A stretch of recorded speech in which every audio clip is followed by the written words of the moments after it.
19h30, heure de votre principale édition d'information sur TVS. Mesdames et messieurs, merci pour votre confiance sans cesse à renouveler.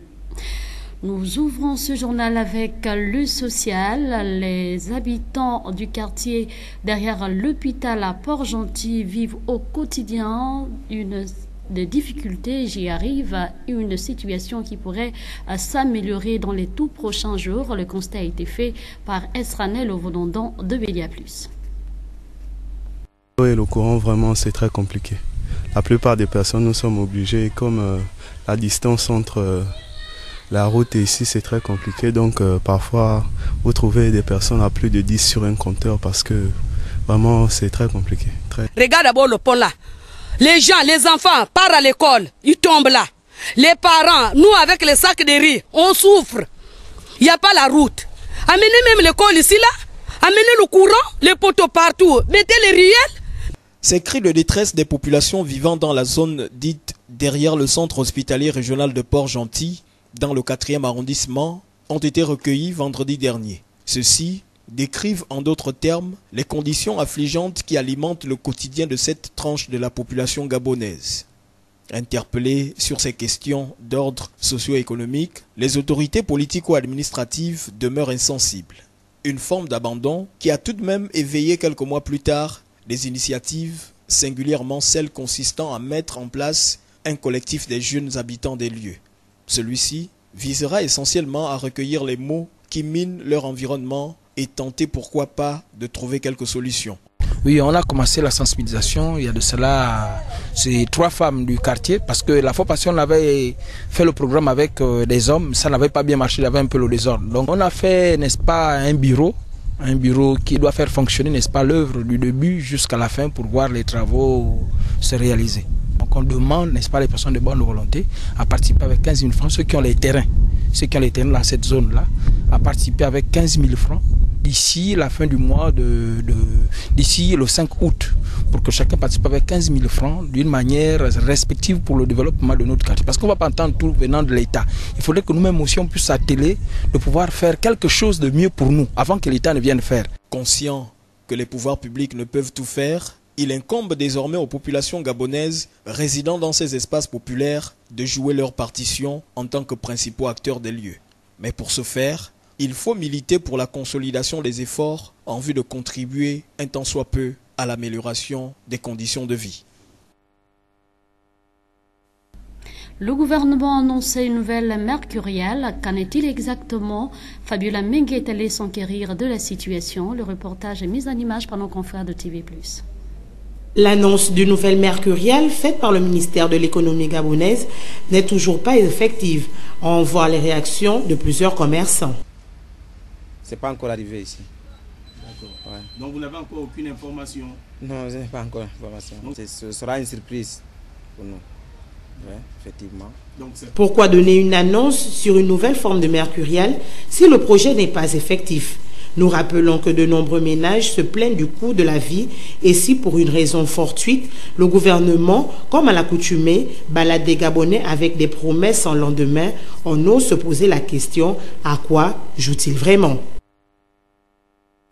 Rien à voir avec ce qui précède. Les résultats du baccalauréat session en 2017 sont désormais connus et les nouveaux bacheliers, à l'exemple de ceux qui les ont précédés, arborent depuis samedi les habits du bac. Maria Lecombe est revenue sur cet état des faits. C'est devenu une coutume, voire même un rite, pour ces élèves en classe d'examen de redonner un design autre à ces uniformes qu'ils ont portés 9 mois durant.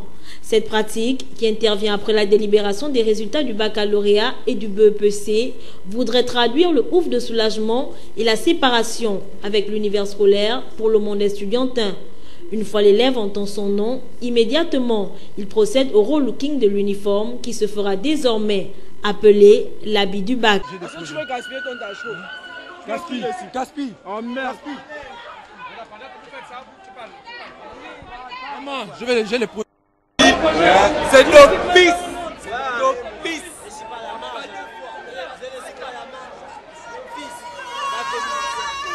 Chacun appose sa signature en fonction de la nature de la relation avec le néo-bachelier, mais très souvent, ces textes sont des messages d'encouragement. Devenus des trophées, ces habits, d'autres vont jusqu'à les conserver pour leur progéniture, comme un témoin qu'ils ont un jour décroché ce précieux sésame ayant permis d'intégrer le club très sélect des bacheliers. Sur un tout autre plan, grève à la Société gabonaise de transport. Les agents grévistes expliquent les raisons de cette grève, dont l'une des principales raisons reste l'arriéré des salaires. Et là encore, le représentant des grévistes s'exprime au micro d'Arnaud Mbabekong. Si nous avons convoqué ce point de presse, c'est simplement, comme vous le savez, c'est suite à la grève de la Sogatra qui a débuté le 9 juin 2017 suite au non-paiement des arriérés de salaire du mois de mars, avril, mai et juin de l'année en cours. Et va s'ajouter à cela un deuxième point, à savoir la situation administrative de la Sogatra. Et le troisième point, c'est la reprise du service minimum. Alors, sur le premier point, concernant les arriérés de salaire, il est à retenir ici que la Sogatra, depuis sa création, qui a vu le jour le 15 juillet 1997, au cours d'une assemblée générale constitutive, a toujours connu des problèmes de salaire, des retards de paiement des salaires. Mais des problèmes que nous avons toujours vécus en début d'année et en fin d'année. Début d'année, pourquoi? Pour la simple raison que le temps que l'État vote le budget et le mette en place, ça nous a mené justement souvent à des petits retards de paiement. Et en même temps, lorsqu'on arrivait en fin d'année, parce que les salaires étaient repartis de façon trimestrielle, on arrivait justement à cette difficulté de paiement. Mais il est à retenir que depuis l'arrivée de la direction générale actuelle, les agents Sogatra sont livrés à la mendicité. Les agents de Sogatra sont livrés à la mendicité, pourquoi? Parce que depuis la direction générale actuelle, en matière de traitement des salaires, nous allons au système de 3 mois de salaire impayé, 1 mois de salaire payé. Nous avons supporté cette situation depuis le début 2016.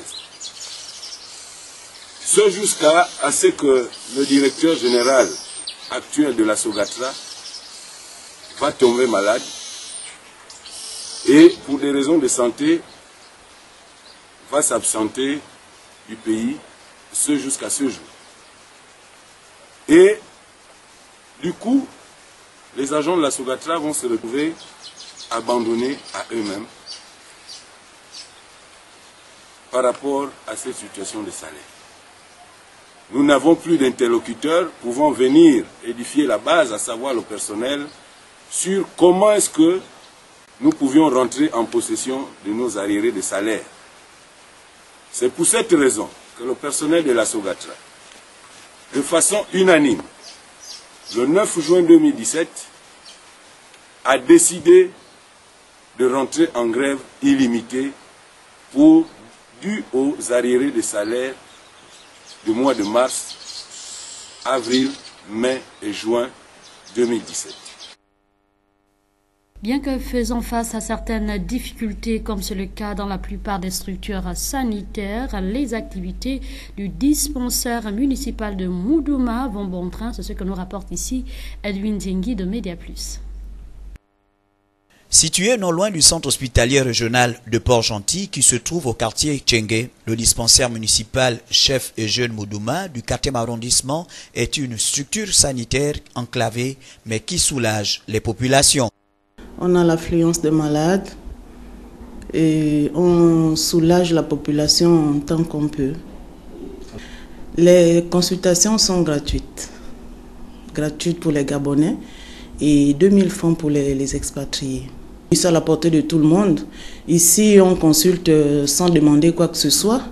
Et au moins, le patient peut, avec l'ordonnance, essayer de se débrouiller pour avoir le médicament. Bien que nous faisons plus sur le social. En fait, la mairie donne le médicament et que nous distribuons aux patients. Alors maintenant, quand il y a des médicaments qu'on ne peut pas distribuer au niveau du dispensaire, les patients vont du côté de la pharmacie. On va dire qu'il y a 2 salles de consultation. 2 salles de consultation, pourquoi? Parce que lorsque le patient arrive, s'en va chez le médecin et après chez le médecin, vient chez la major pour expliquer le traitement à suivre.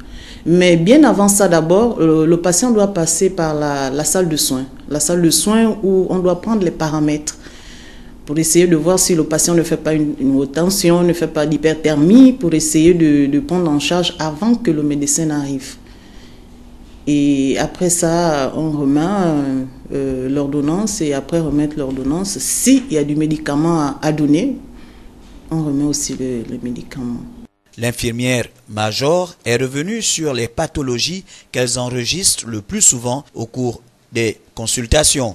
Ici, on a beaucoup de tension artérielle, surtout sur les personnes âgées. Et la grippe, et surtout en ce moment la grippe saisonnière.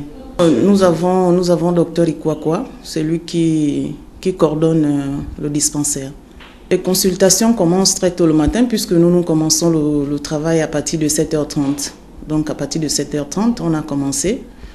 Le docteur consulte jusqu'à ce qu'il n'y a plus personne et puis il s'en va ailleurs. Dans le cadre des premiers soins, les services offerts par cet établissement de santé représentent un ouf de soulagement pour les patients en difficulté financière. L'actualité, c'est aussi hors de nos frontières. On parle de l'élection législative au Sénégal. Les Sénégalais se sont rendus massivement aux urnes pour élire 165 députés. Allons-y en images, voir le déroulement de cette élection avec nos confrères de la presse internationale. Les bureaux de vote ont fermé à Dakar. Plus de 6 200 000 électeurs étaient appelés aux urnes pour choisir 165 députés. Nous attendons des députés beaucoup plus responsables, des députés qui sont proches de la population et des députés qui s'occupent des besoins élémentaires de la population. Il ne faut pas toujours les condamner. Moi, je crois qu'à part quelques erreurs peut-être ou quelques dérapages qui ont été notés à l'Assemblée, la législature s'est bien déroulée. C'est un peu mouvementé, mais je n'ai pas tellement suivi il y avait trop de candidats. Et pour cause, c'est la première fois que les électeurs devaient départager autant de listes, pas moins de 47 contre 24 en 2012. Selon la commission d'observation électorale, le scrutin s'est globalement déroulé dans le calme. Quelques dysfonctionnements ont néanmoins été mentionnés. Il y a un engouement pour le vote, malheureusement. Certains électeurs n'ont pas pu voter, soit parce qu'ils n'avaient pas leur carte d'électeurs et qu'ils n'avaient pas d'autres pièces d'identité pour accompagner leur récépissé. Certains n'étaient pas inscrits sur la liste électorale. Une désorganisation dénoncée par l'opposition de l'ancien président Abdoulaye Wade. L'opposition qui cherche à imposer une cohabitation mais a échoué à présenter une liste commune. De leur côté, les partisans du chef de l'État Macky Sall se sont eux félicités du déroulement des législatives et espèrent consolider leur majorité. Le Sénégal est réputé en Afrique pour sa tradition démocratique, mais la campagne électorale a été émaillée de violences qui ont fait de nombreux blessés à travers le pays. Comme une réponse du berger à la bergère, Vladimir Poutine annonce le renvoi de près de 755 diplomates américains en représailles aux sanctions prévues par les États-Unis. Nous retrouvons nos confrères de la presse internationale. Vladimir Poutine en pleine démonstration de force. Le président russe montre les muscles et campe sur ses positions face aux États-Unis. La crise diplomatique entre Moscou et Washington s'enlise. À la télévision ce dimanche, le président russe a confirmé l'expulsion de 750 employés diplomatiques américains. Une réponse aux nouvelles sanctions prévues par les États-Unis. j'ai décidé qu'il était temps de montrer que nous n'allons pas laisser cette situation sans réponse. Quant à la représentation diplomatique, c'est significatif parce qu'il y a plus de 1000 salariés, des diplomates et le personnel technique qui travaille en Russie. Les personnels des États-Unis et de la Russie ont jusqu'au 1er septembre pour quitter leur poste. La semaine dernière, les sénateurs américains ont approuvé une nouvelle liste de sanctions pour répondre à l'ingérence de Moscou lors de l'élection présidentielle du pays et suite à l'annexion de la Crimée. Lors de son déplacement en Estonie, le vice-président américain Mike Pence a indiqué que Washington agira contre l'expansionnisme russe. Les activités de déstabilisation de la Russie, son soutien au régime dévoyé, ses activités en Ukraine sont inacceptables. Le président a été très clair. Très bientôt, il signera les sanctions votées par le Congrès des États-Unis. Cette signature risque de mettre le président des États-Unis dans une situation délicate, lui qui espère faire de Vladimir Poutine un allié. Ces expulsions réduiront à 450 le nombre d'employés diplomatiques américains en Russie, pour atteindre le même chiffre que celui des Russes présents sur le sol des États-Unis depuis les derniers renvois décidés par Barack Obama. De retour à Libreville, une note de sport dans cette édition d'information. Samuel Miko-Mindon a été élu de nouveau à la tête de la Fédération gabonaise de tennis. C'était au cours de l'Assemblée générale élective tenue à Libreville. Les précisions avec Euphrem Bioguedzo et Fleury Assonde. 90,90%, c'est le score obtenu par Samuel Miko-Mindon qui réalise la passe de 4 à la tête de la Fédération gabonaise de tennis au terme d'une élection où il était le seul candidat en lice, ce malgré l'annonce faite à l'endroit des potentiels candidats, les invitant à se manifester. La tenue de cette Assemblée générale élective répond ainsi à la demande formulée par la tutelle qui, en son temps, invitait cette institution à pouvoir se conformer avant le 31 juillet 2017. En outre, le renouvellement du bureau, le bilan moral et financier des 3 dernières années a été soumis à l'ensemble des 11 délégués présents, puis adopté à main levée. La subvention du ministère des Sports pour paiement cotisation internationale, la CAT et l'ITF, était à la hauteur de 10 831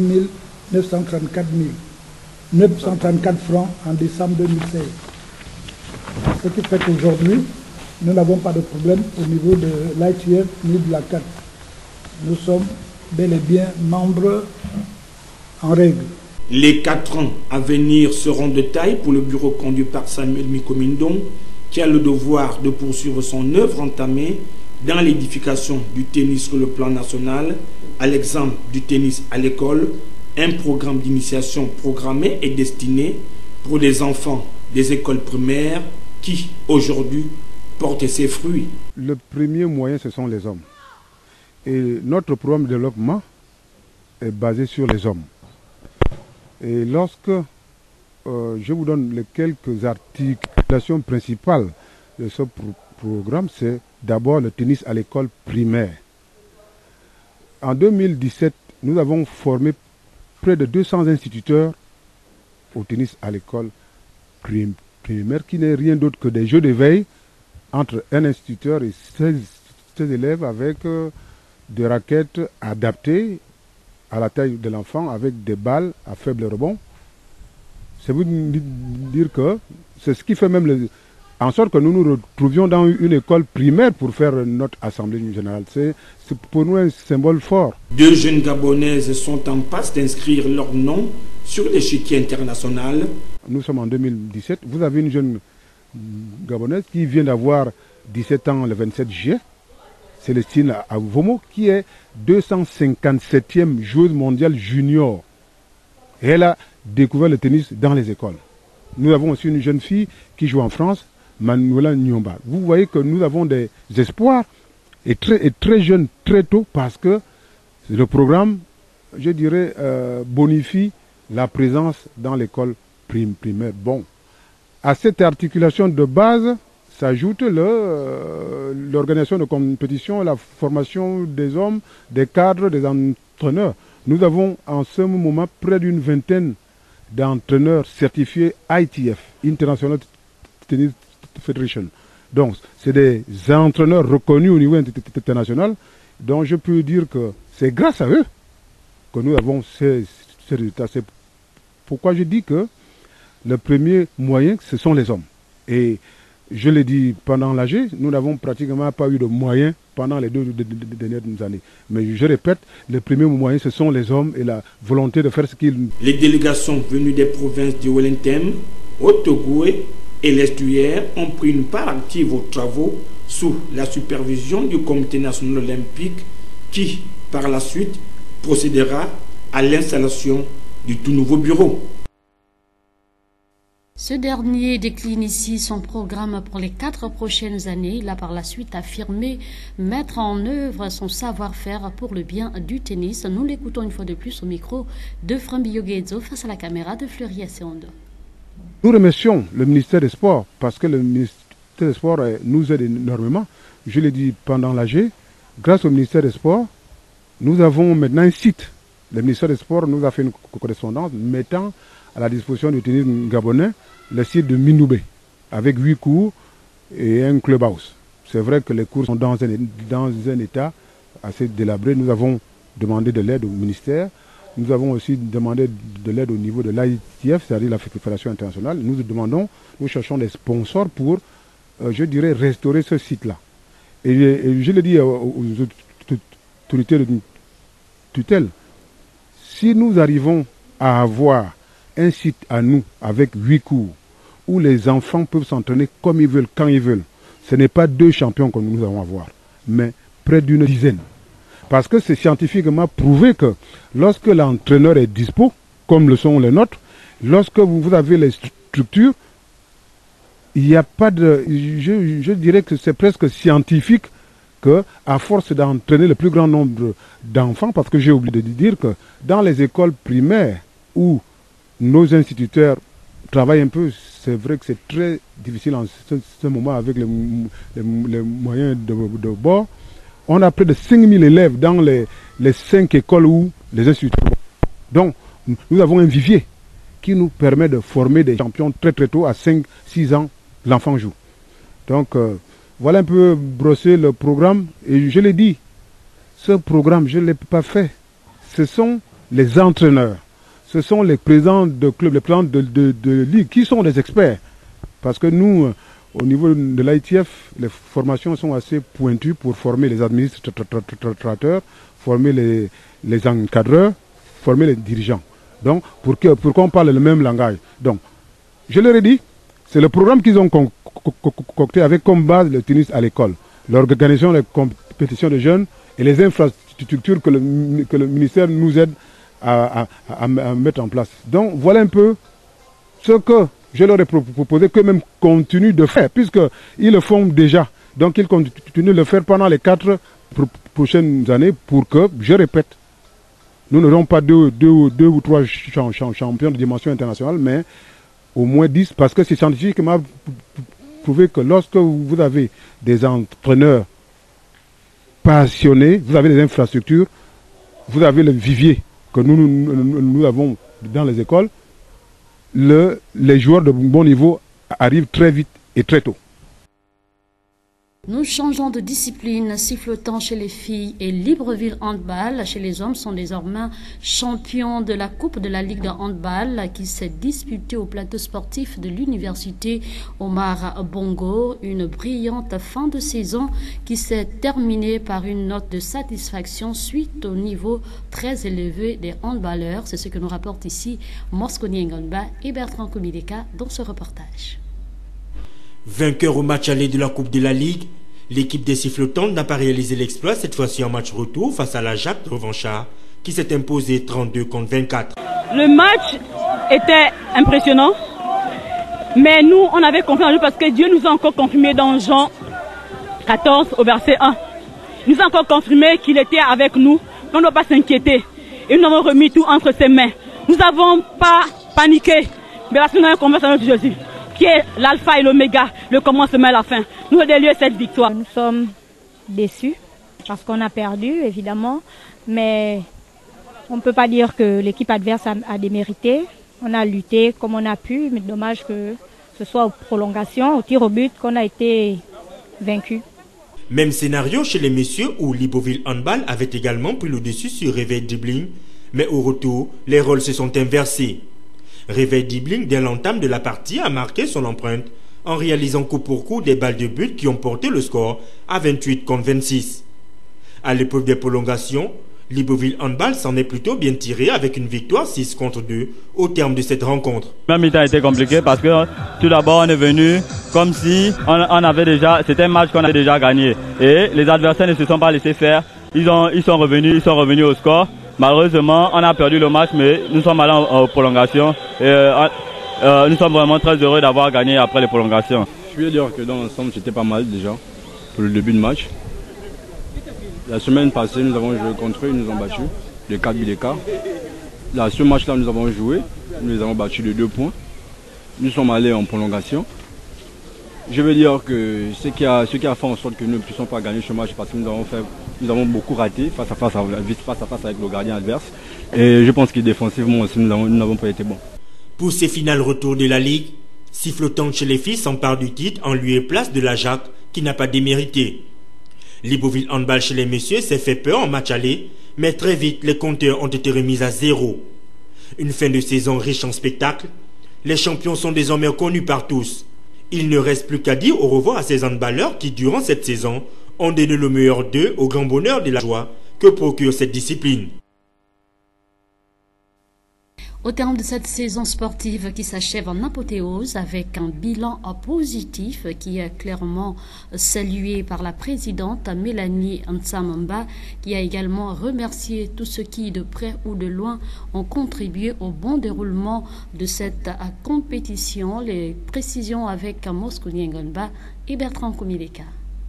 Rendre grâce à Dieu pour cette saison qui a commencé et débuté, qui a commencé et terminé sans incident majeur au niveau des athlètes, les encadreurs et les officiels. Et souhaiter bonnes vacances, remercier aussi les équipes, les responsables des clubs, les arbitres, les délégués. Vraiment, et sans oublier la fédération aussi qui nous a soutenus, accompagnés pendant la saison. Que dire de plus si ce n'est que bonnes vacances à tous les clubs et que Dieu nous protège pendant les vacances, que nous puissions nous retrouver l'année prochaine pour la saison prochaine. Je suis satisfaite tout simplement parce que il y a eu le suspense. Vous-même vous avez vu jusqu'à la dernière minute, que ce soit chez les hommes ou chez les dames, c'était pas un acquis.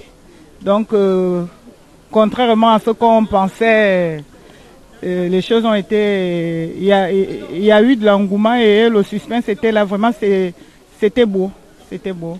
Je suis satisfaite de la qualité du jeu. En football, le président de la Ligue de football de l'Estuaire est désormais connu. Ahmed Serge Mombo succède à Meke Kenza. C'était lors de l'Assemblée générale élective délocalisée à Coco Beach. L'absence des deux autres candidats n'a nullement empêché le déroulement de cette rencontre. Un reportage. Les résultats issus de l'Assemblée générale élective de la Ligue de football de l'Estuaire, délocalisée à Coco Beach, n'a pas surpris plus d'un. Une assemblée générale qui n'a enregistré qu'une seule candidature, celle d'Ahmed Mombo, tandis que ses adversaires Mendy Kabangoy et Tarcisius Binza avaient annoncé leur non-participation à cette rencontre suite au non-respect des règlements et statuts de la dite Ligue. Une absence qui n'a guère empêché le bon déroulement du processus électoral. Sur 47 délégués attendus, 39 ont répondu présents et 8 absents. Le quorum étant atteint, l'élection a bel et bien eu lieu le week-end écoulé sans anicroche, en présence des représentants de la Fédération gabonaise de football.